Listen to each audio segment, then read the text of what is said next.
Welcome, everyone. This is the Friday, January 28th edition of the NBA Triple Double Show, powered by the Predictive Playbook and presented to you by SportsMemo TV. And I'm joined, as always, with Ronald Cabang to break down three games on the NBA card tonight. And this is quite a night for a lot of great matchups, Ronald, and we're going to get right into it. The first one we're looking at here is the Western Conference, the third and fourth best teams in the conference. The Utah Jazz are just 2-8 straight up and 3-7 against the spread their last 10. Rudy Gobert is going to be remaining on the shelf until at least mid-February.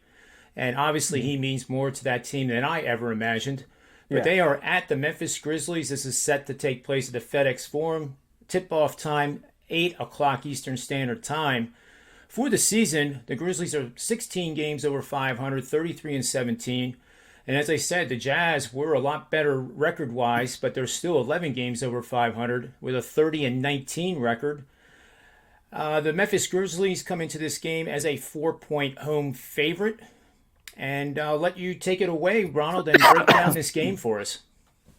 Yeah, as you mentioned, the Jazz are struggling right now. They lost 9 of their last 11, and it's mainly due to Gobert missing in action, like you mentioned. We always talk about how he impacts the defensive side of the ball for them, but he doesn't get enough credit for how much he helps the offense flows.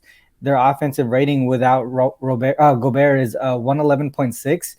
And it's 118 with him. That's a 6-point gap without him in the lineup. And then obviously the defensive side of the ball, there's a double-digit difference in defensive rating, and that's expected. He's one of the top, or maybe the top defender in the league. It really is tough to back the Jazz anytime Gobert is not in the lineup.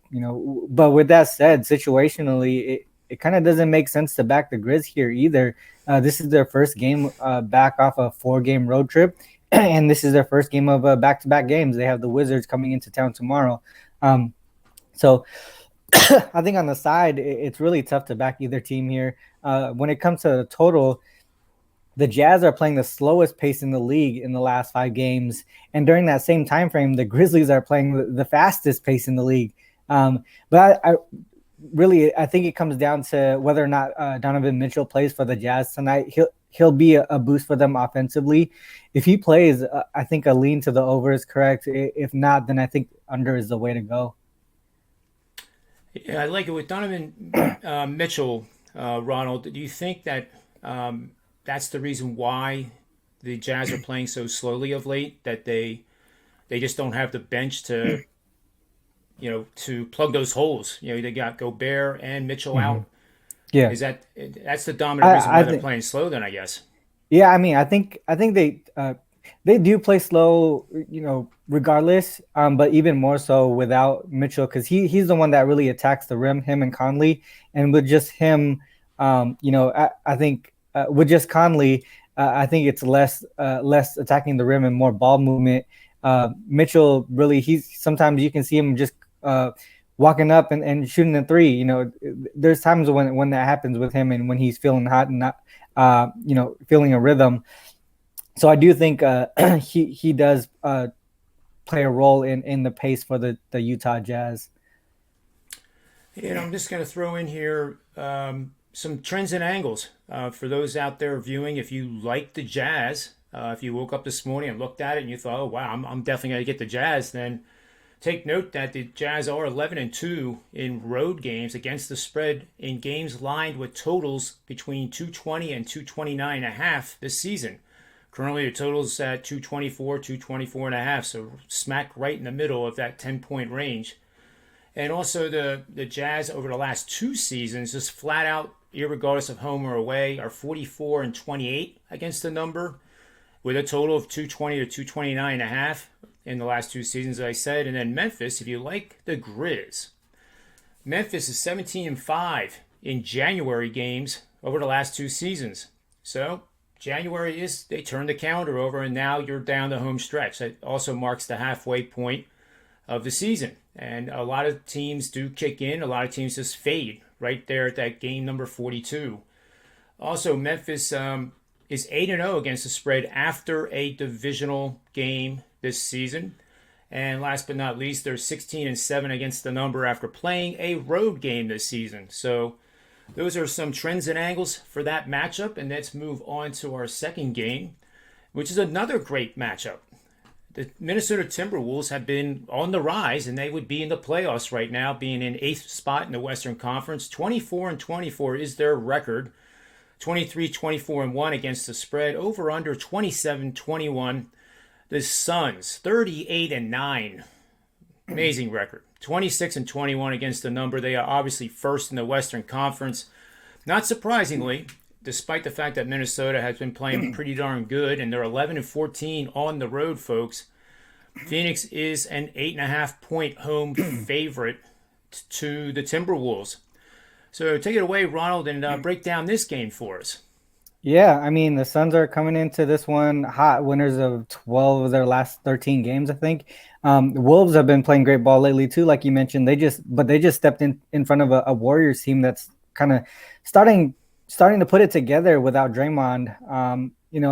And the Suns did beat the Wolves earlier this season, 99-96. That's a really low total for these two teams. But the total for this game, it's hit 230. I think it opened at 231. It's kind of going down a little bit. And the Suns games have only hit this once in the last 10 games. And the Wolves, they're playing obviously they're playing their second of back-to-back games. Both Towns and Edwards played 35 plus minutes.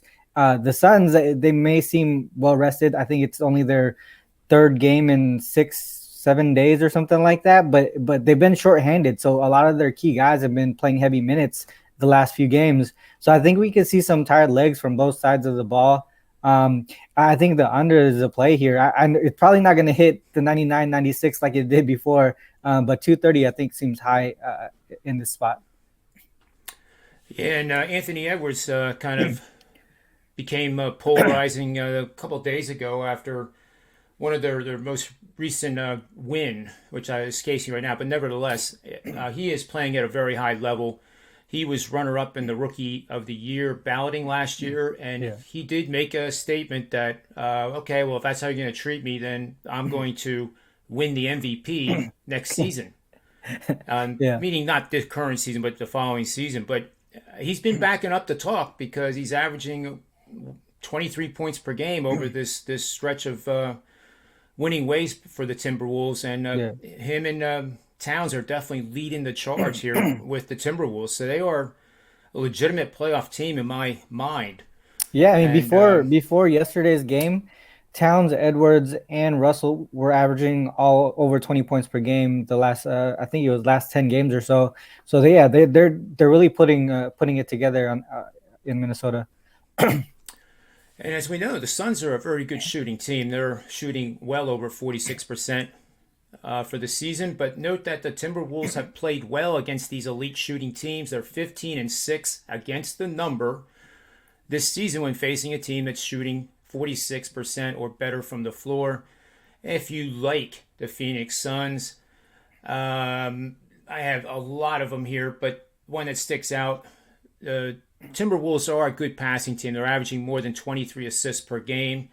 Over the last two seasons, Phoenix is 62-38 against the number when facing teams that are averaging 23 or more assists per game. So there you have two trends and angles for that matchup. And now we'll go to the third and final game. And most intriguing that the Bucks are having a home game starting at 10 o'clock. I did some searching, Ronald. I could not find out a reason why. Usually their start times are 8:05. But something special must be going on to be at 10 o'clock. But nevertheless, Milwaukee Bucks are sixth in the Eastern Conference, 10 games over 500 at 30-20. The Knicks continue to flounder, and even though they're trying to play better defense of late, Ronald, they're just not a good team in my eyes anymore. They're not the Knicks of last year. Mm-hmm. They're 23-26. They're 24-25 against the number.